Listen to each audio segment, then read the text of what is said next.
बिस्मिल्लाहिर्रहमानिर्रहीम। स्टूडेंट्स अस्सलाम वालेकुम। उम्मीद है आप सब लोग खैरियत से होंगे। तो हाजिर है MTH 104 सेट्स एंड लॉजिक्स के मॉड्यूल नंबर 63 और 64 के साथ इंशाल्लाह ताला हम इजी वे में, जैसे हमने पूरा कोर्स जो है वो कवर करने की कोशिश की है, इजी वे में आपको समझाने की कोशिश करेंगे। लेक्चर इसके पहले भी यूट्यूब पर मौजूद थे, शार्ट लेक्चर, लेकिन वो बहुत ज़्यादा शार्ट हैं, टॉपिक्स को बहुत ज़्यादा स्किप किया गया है, तो स्टूडेंट्स का जो कोर्स है वो कवर नहीं होता था। मेन जो है यहाँ पे थ्योरम्स बहुत इंपॉर्टेंट है इस सब्जेक्ट के, तो वहाँ पे जो थ्योरम्स के प्रूफ हैं वो छोड़े गए हैं, स्किप किए गए हैं, सिर्फ स्टेटमेंट्स बताई गई हैं। तो यहाँ पे हम इंशाल्लाह ताला आपको इजी वे में सारी चीज़ें करवाएंगे। तो आपसे रिक्वेस्ट ये है कि अगर आप चैनल पर नए हैं तो प्लीज़ इसको लाजमी सब्सक्राइब करें। दूसरा, अगर आपको हमारी वीडियोस पसंद आ रही हैं तो दोस्तों में ज़रूर शेयर करें, वीडियोस को लाइक करें। कोई मसला परेशानी है तो आप हमें कमेंट कर सकते हैं। नेक्स्ट हमारे पास है, यहाँ पे आज से हम टॉपिक स्टार्ट करने हैं कंस्ट्रक्टिंग न्यू लॉजिकल इक्विवेलेंसेस। तो कुछ लॉजिकल इक्विवेलेंसेस जो हैं वो हम पीछे पढ़ के आए हैं। मैंने आपको स्टेटमेंट्स बताई थी ना, कि कुछ के हमने ट्रुथ टेबल बना के भी उनको प्रूव किया था, कुछ मैंने आपको वैसे बताई थी जिनमें कंडीशनल और बाई कंडीशनल वाली स्टेटमेंट्स थी, तो वो आपने याद करनी है। अब हम जो है वो नई स्टेटमेंट्स बनाने की कोशिश करेंगे। जो हमने रूल्स पढ़े हैं पीछे, डी मॉर्गन का कानून, absorption rule, associative law, double negation law, ठीक है, इस तरह के जो हमने 8-10 रूल्स पढ़े हैं उनको इस्तेमाल करके कोई न्यू हम जो है वो लॉजिकल इक्विवेलेंसेस बनाएंगे। यहाँ पे पहला हमारे पास क्वेश्चन है कि show that negation P implies Q and P और नेगेशन Q आर लॉजिकली इक्विवेलेंट। तो हमने यहाँ पे अब क्या करना है कि ट्रुथ टेबल नहीं बनाने, बल्कि हमने जो लॉज पढ़े हैं, जो हमने कवानीन पढ़े हैं, लॉजिक के जो हमने पीछे लॉज पढ़ के आए, कानून पढ़ के, उनको इस्तेमाल करके हम इन दोनों स्टेटमेंट्स को क्या करना है, लॉजिकली इक्विवेलेंट साबित करना है। तो देखें कि हम ये चीज़ प्रूव करना चाहते हैं, वी वांट टू प्रूव, हम ये चीज़ प्रूव करना चाहते हैं कि ये नेगेशन P इम्प्लाइज Q जो है वो लॉजिकली इक्विवेलेंट। ये तीन जो लाइनें हैं किसकी हैं, लॉजिकली इक्विवेलेंट की। किसके लॉजिकली इक्विवेलेंट है, P एंड नेगेशन Q। तो हम क्या करेंगे, हम लेफ़्ट हैंड साइड लेंगे और उसको राइट हैंड साइड के बराबर शो करवा देंगे। तो हमने क्या किया, लेफ़्ट हैंड साइड हमने ये देखें ली है। तो हमने क्या किया कि P इम्प्लाइज Q का हमने एक लॉ पढ़ा था कि जहाँ पे P इम्प्लाइज, जो कि मैंने जो कि कंडीशनल स्टेटमेंट्स मैंने आपको बताई थी जिनमें लॉजिकली इक्विवेलेंस आ रही है, जिनमें कंडीशनल होता है, तो वहाँ पे हमने एक स्टेटमेंट पढ़ी थी कि P इम्प्लाइज Q जो होता है उसको हम लिख सकते हैं नेगेशन P और Q। तो ये जो देखें, ये अंदर जो P इम्प्लाइज Q है इसकी जगह पे ये वाला नेगेशन वैसे ही आ गया। ये P इम्प्लाइज Q की जगह पे मैंने ये वाली नेगेशन, जो ये वाली जो स्टेटमेंट है वो मैंने ये लिख दिया है, नेगेशन ये वाला, और अंदर मैंने वही चीज़ इसकी जगह पे P इम्प्लाइज Q की जगह पे ये चीज़ मैंने लिख दी है। तो ये देखें, ये मैंने सेम लिख दी। अब आपने क्या करना है, अब ये जो नेगेशन है वो इससे भी मल्टीप्लाई होगा, इससे भी होगा, डी मॉर्गन का कानून लगेगा, ठीक है। जो हमने डी मॉर्गन के 2 कानून पढ़े थे ना, वो क्या कहता है कि अगर नेगेशन बाहर है और अंदर 2 आपके पास वेरिएबल्स हैं तो वो दोनों पे अप्लाई होगा। तो पहले नेगेशन अप्लाई होगा नेगेशन P पे, तो देखें ये नेगेशन अप्लाई हुआ नेगेशन P पे, और ये दरमियान वाली जो होती है वो चेंज होती है। अगर और है तो एंड बन जाता है, अगर एंड है तो और बन जाता है। यहाँ पे और है तो दरमियान में क्या बन गया, एंड। और ये जो नेगेशन है वो Q के साथ भी चला गया, तो नेगेशन Q आ गया। ये हमने क्या इस्तेमाल किया, डी मॉर्गन का कानून इस्तेमाल किया। यहाँ पे मैंने आपको बताया था डबल नेगेशन लॉ, एक डबल नेगेशन लॉ बताया था कि अगर आप नेगेशन का नेगेशन करेंगे तो नेगेशन ख़त्म हो जाता है। तो नेगेशन का नेगेशन किया तो नेगेशन ख़त्म हो गया। यहाँ पे सिर्फ P आ गया तो ये P आ गया। ये दरमियान में एंड था तो एंड आ गया। ये नेगेशन Q वैसे ही आ गया। तो देखें मैंने क्या इस्तेमाल किया, डबल नेगेशन लॉ इस्तेमाल किया, और ये वाली स्टेटमेंट आपकी इसके बराबर नहीं है, राइट हैंड साइड वाली। तो देखें हम ये लेफ़्ट हैंड साइड लेके चले थे और इसको राइट हैंड साइड के बराबर प्रूव कर दिया। तो ये जो चीज़ है लास्ट पे हमारी राइट हैंड साइड के बराबर आ गई। तो ये हमने शो किया, लॉज को इस्तेमाल करके हमने ये चीज़ शो कर दी कि ये दोनों स्टेटमेंट्स क्या हैं, लॉजिकली इक्विवेलेंट हैं। नेक्स्ट एक और एग्जांपल है हमारे पास कि शो दैट नेगेशन P और negation P and Q and negation P and negation Q are logically equivalent by a series of logical equivalent. तो हमने वही जो हमारे पास कानून है उनको इस्तेमाल करके हमने शो करना है कि ये वाली जो स्टेटमेंट है इसके लॉजिकली इक्विवेलेंट है। तो हम इसको कैसे लिखेंगे, सिंबल फॉर्म में, ये स्टेटमेंट किसके लॉजिकली इक्विवेलेंट है। देखें हम क्या करेंगे, ये वाली स्टेटमेंट लेंगे, ये वाली, और इसको इसके बराबर शो कर देंगे। आपका तरीका क्या होगा कि जो ज़्यादा कॉम्प्लिकेटेड होगी आपने उसको पकड़ना है और दूसरी के बराबर साबित कर देना है। तो हमने इसको पकड़ा और इसके बराबर साबित कर देंगे। तो देखें मैंने ये वाली चीज़ ये ली।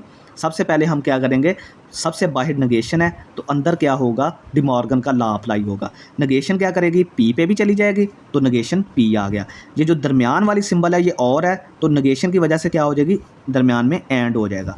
तो ये वाला नेगेशन इस पे पूरे पे भी अप्लाई होगा, ठीक है, ये इस पे भी अप्लाई होगा। तो देखें ये वाला नेगेशन ये आ गया और ये वाली पूरी स्टेटमेंट मैंने वैसे की वैसी लिख दी।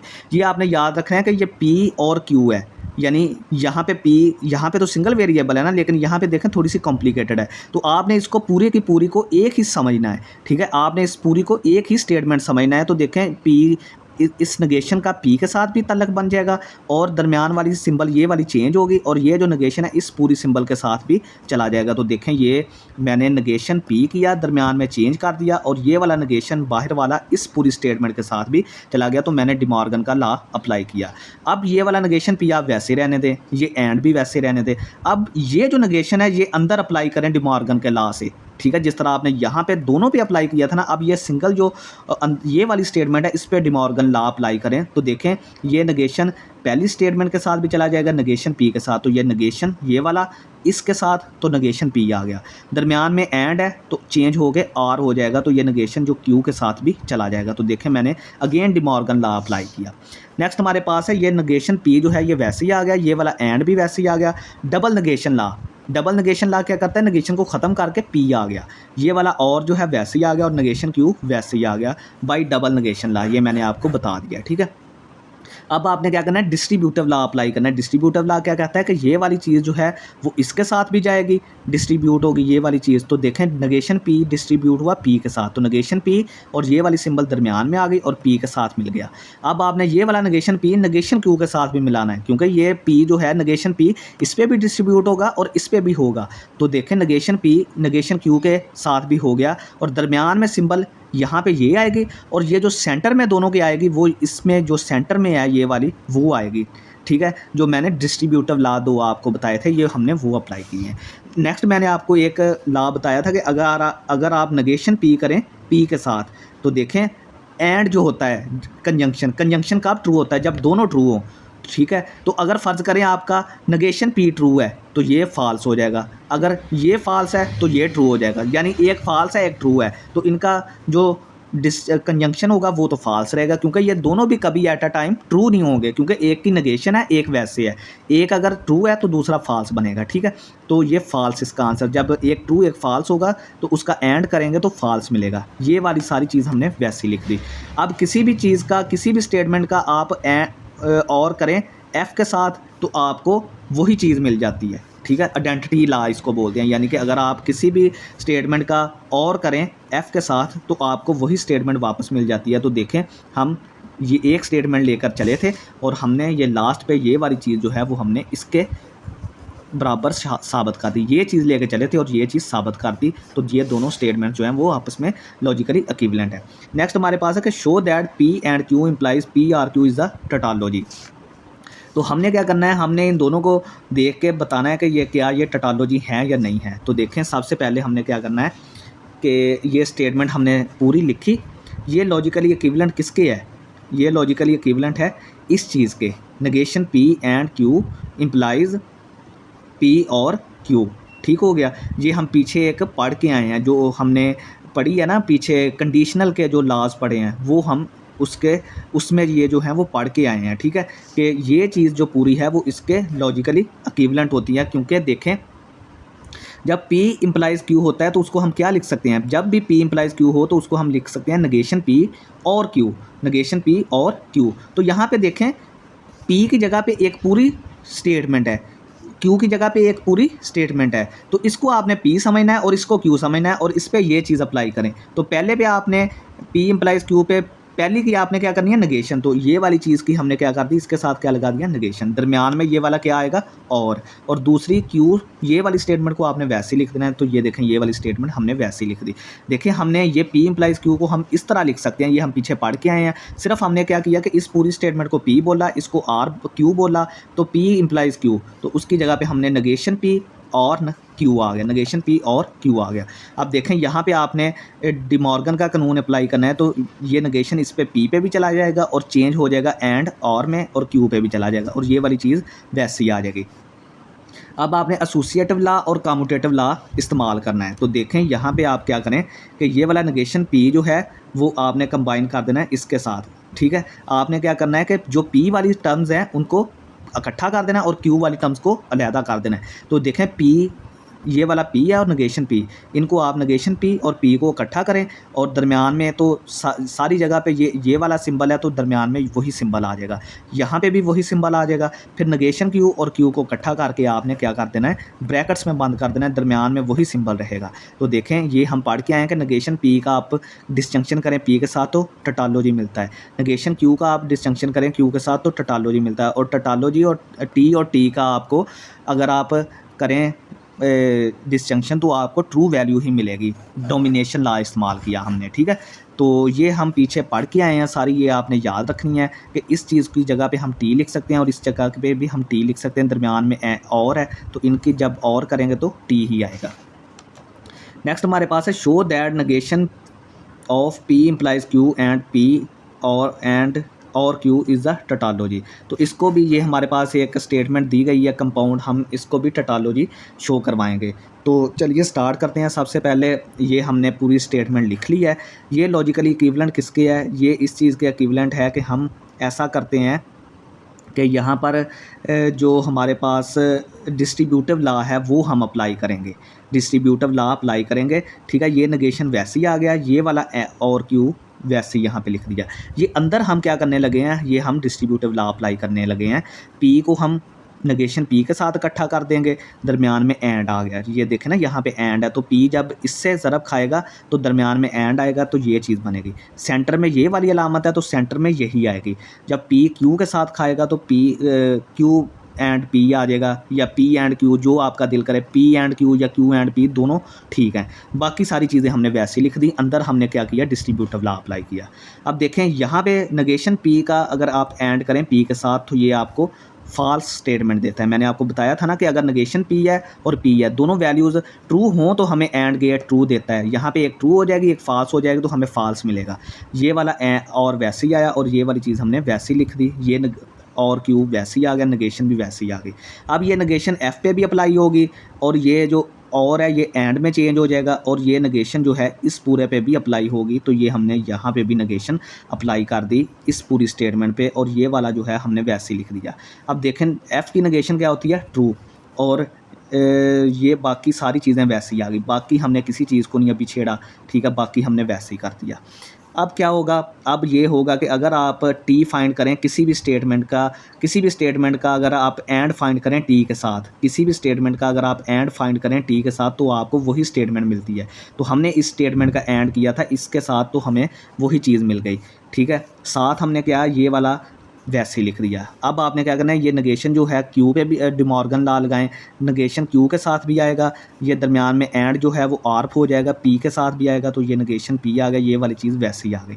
अब आपने क्या करना है कि नेगेशन क्यू, ये वाली चीज़ है क्यू और क्यू को इकट्ठा कर दें, क्यू वैल्यूज़ को, क्यू वाली जो चीज़ें हैं इकट्ठी कर दें, नेगेशन क्यू दरमियान में और ये वाला आर जो है, आर क्यू जो है वो नेगेशन क्यू, यानी क्यू वाली वैल्यूज़ आपने इकट्ठी कर दी और जो बाकी वे पी वाली थी वो आपने अलहदा कर दी। तो देखें नेगेशन क्यू, आर क्यू, ये वाला नेगेशन क्यू और ये वाला आर क्यू हमने इकट्ठा कर दिया और नेगेशन पी को बाहर निकाल दिया, दरमियान में और आया, तो इसका जब करेंगे तो हमें टी मिलता है आंसर, और इसको जब हम और करेंगे नेगेशन पी के साथ तो हमें टी मिलेगा जो कि टोटालॉजी है। तो देखें लास्ट पे हमें टी मिला, जिसका मतलब ये है कि ये जो स्टेटमेंट थी वो क्या थी, टोटालॉजी थी, ठीक है। अब हम देखते हैं कि P इम्प्लाइज जो Q है, P इम्प्लाइज Q है, इसका कन्वर्स क्या होगा। तो जब हम इसकी जगह चेंज कर दें, यानी Q को पहले ले जाएं और P को बाद में ले जाएं, तो इसको हम बोलते हैं कि ये कन्वर्स है किसका, P इम्प्लाइज Q का। P इम्प्लाइज Q का कन्वर्स क्या होगा, Q इम्प्लाइज P। तो इसकी एग्जांपल देखते हैं कि right the converse of conditional statement. ये हमारे पास एक कंडीशनल स्टेटमेंट है, इसका हमने क्या लिखना है, कन्वर्स लिखना है।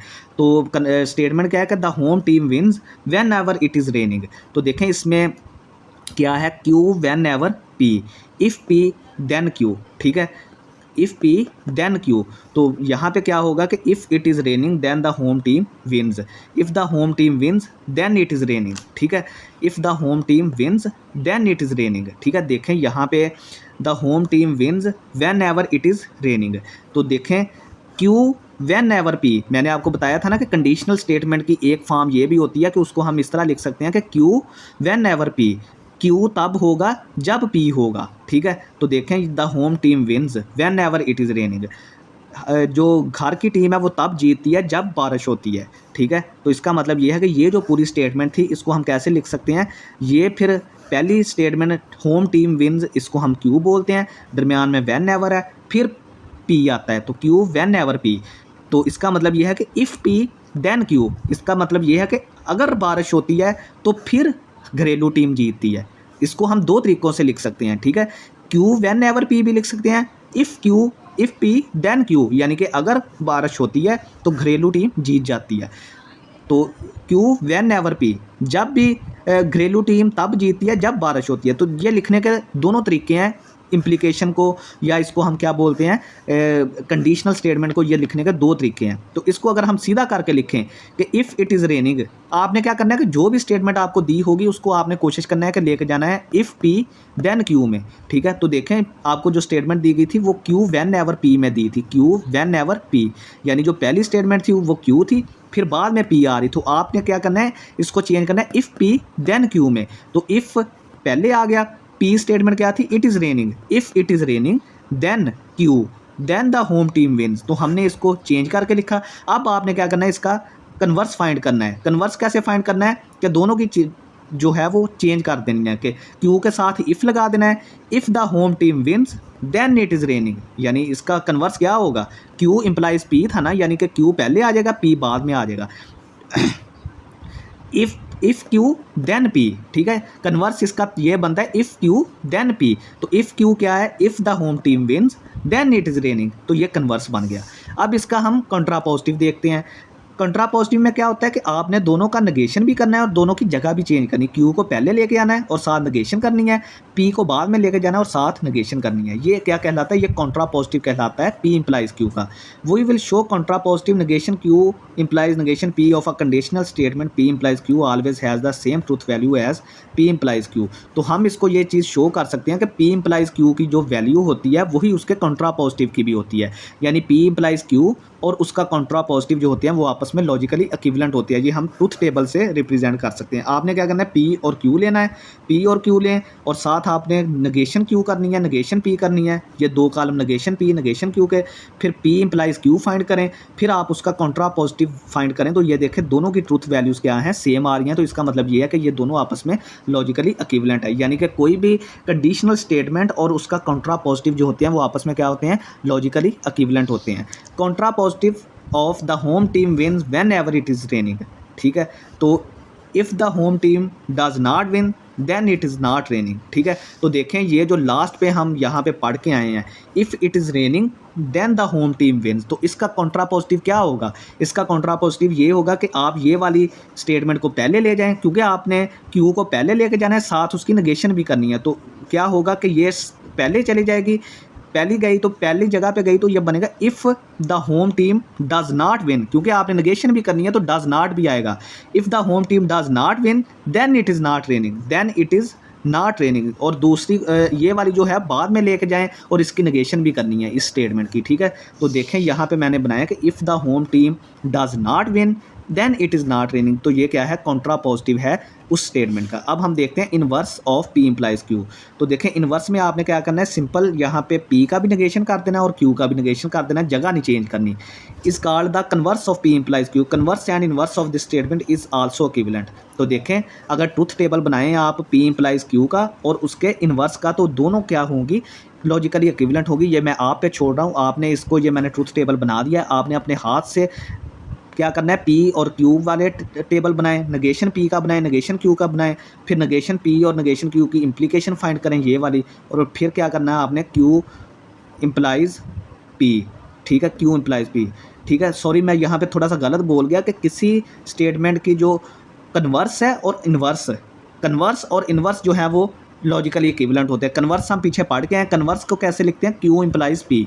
तो ये मैंने कन्वर्स फाइंड किया, ये इन्वर्स है, तो ये देखें दोनों लॉजिकली इक्विवेलेंट है। तो इसका आपने if it is raining then home team wins, ठीक है, इसका आपने जो है वो इन्वर्स भी फाइंड करना है। ये आपके पास स्टेटमेंट है if it is raining then home team wins. ये आपने टेबल बना के इसको साबित करना है कि कन्वर्स और इन्वर्स, ये इन्वर्स है पी इंप्लाइज क्यू का और ये कन्वर्स है, ठीक है। ये आपने फाइंड आउट करना है कि ये दोनों बराबर है। तो इसका आपने क्या करना है कि इसका आपने कन्वर्स फाइंड करना है। If it is raining then home team wins. तो इनवर्स में सिर्फ आपने क्या करना है कि दोनों को एक नेगेशन करनी है, जगह नहीं चेंज करनी। तो क्या होगा, if it is not raining then that home team does not win. ठीक है, जगह नहीं चेंज करनी, सिर्फ नॉट लगा दें दोनों के साथ तो हो जाएगा।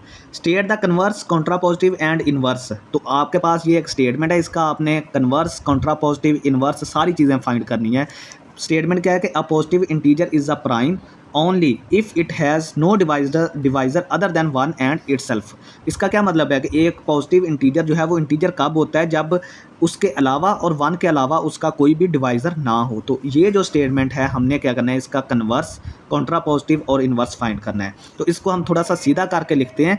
If a positive integer is a prime then it has no divisor other than one and itself. हम इसको क्या कैसे लिखा, इफ़ पी देन क्यू की शक्ल में। इफ़ पी देन क्यू की शक्ल में हमने लिख लिया। इफ़ ये पहली इफ़ ये पूरी पी स्टेटमेंट है। If a positive integer is a prime, if ये वाला, और a positive integer is a prime, इसको हमने पी बोल दिया। Then it has no divisor other than one and itself. तो क्यू की जगह पे it has no divisor other than one and itself आ जाएगा। तो कन्वर्स सबसे पहले वो क्या होगा, कन्वर्स में आपने क्या करना होता है, कन्वर्स में सिर्फ जगह चेंज करनी होती है। कन्वर्स में आपने क्या करना है, जगह चेंज करनी है। क्यू को पहले इम्प्लाइज पी। ठीक है, if a positive integer has no divisors other than one and itself then a positive integer is a prime. तो देखें, a positive integer is a prime को हम लास्ट पे ले गए, it has no divisor other than one and itself ये हम पहले ले गए, यानी कि क्यू को पहले ले गए और पी स्टेटमेंट को बाद ले गए। तो देखें यहाँ पे ये जो इतनी स्टेटमेंट है इसको आपने पी करना है, ये वाली इतनी जो मैंने अंडरलाइन की है। देन तो आपका ये वाला आ गया, ये वाली जो पूरी स्टेटमेंट है इसको आपने क्या करना है, क्यू बोलना है। तो कन्वर्स में आपने क्या करना होता है, क्यू को पहले ले जाना है। ठीक है, इफ़ लगा के, if a positive integer has no divisor then other than one and itself then a positive integer is a prime. तो पी को आपने बाद में लेके जाना है। ठीक है, तो कंट्रा पॉजिटिव में क्या होता है, कंट्रा पॉजिटिव में आपने दोनों की जगह भी चेंज करनी होती है और आपने उसका नेगेशन भी करना होता है। तो जगह चेंज की, तो if a positive integer has a divisor other than one and itself. तो यहाँ पे डज नॉट था कि कोई भी इंटीजर जो है अगर उसका वन और उसके अलावा कोई डिवाइज़र नहीं है, असल स्टेटमेंट में नहीं था, तो उसका फिर नेगेशन क्या होगा, नहीं ख़त्म हो जाएगा, नॉट ख़त्म हो जाएगा। तो देखें, हमने कॉन्ट्रा पॉजिटिव में जगह भी चेंज करनी होती है, क्योंकि कॉन्ट्रा पॉजिटिव होता है negation Q implies negation P. तो क्यू पहले आएगा और उसकी नेगेशन भी करेंगे। तो क्यू की हमने नेगेशन भी की, तो नेगेशन की, तो इसका मतलब ये है कि पॉजिटिव इंटीजर का कोई ना कोई उसके अलावा और वन के अलावा उसका होगा divisor. Then it is not prime, then it is not prime. तो पी जो है फिर उसकी भी नेगेशन करनी है। ठीक है, तो पहले पी प्राइम था, नेगेशन की तो वो नॉट प्राइम बन गया। ठीक है, तो देखें यहाँ पे हमने क्यू को पहले लिखा, साथ उसकी नेगेशन की, फिर देन लिख के हमने पी की नेगेशन की और पी को बाद में लिखा। कन्वर्स में हम सिर्फ जगह चेंज करते हैं, नेगेशन नहीं करते। कन्वर्स में क्या होगा कि if a positive integer is not prime, ठीक है, यानी कि it has a divisor, sorry, inverse में हम सिर्फ इन्वर्स में हम जगह नहीं चेंज करते, सिर्फ नेगेशन करते हैं। ठीक है, तो पी को हम पहले ही रहने देंगे लेकिन साथ नॉट लगा देंगे। क्यू को हम बाद में रहने देंगे लेकिन उसकी नेगेशन कर देंगे। नेगेशन करेंगे तो वो नॉट ख़त्म हो जाएगा और दूसरी चीज़ आ जाएगी। ठीक है, तो यहाँ पे हमारा आज का लेक्चर ख़त्म होता है। उम्मीद है आपको समझ आई होगी। कोई मसला परेशानियाँ तो आप हमें कमेंट कर सकते हैं। चैनल को लाजमी सब्सक्राइब करें। बहुत शुक्रिया स्टूडेंट्स, अल्लाह हाफिज़।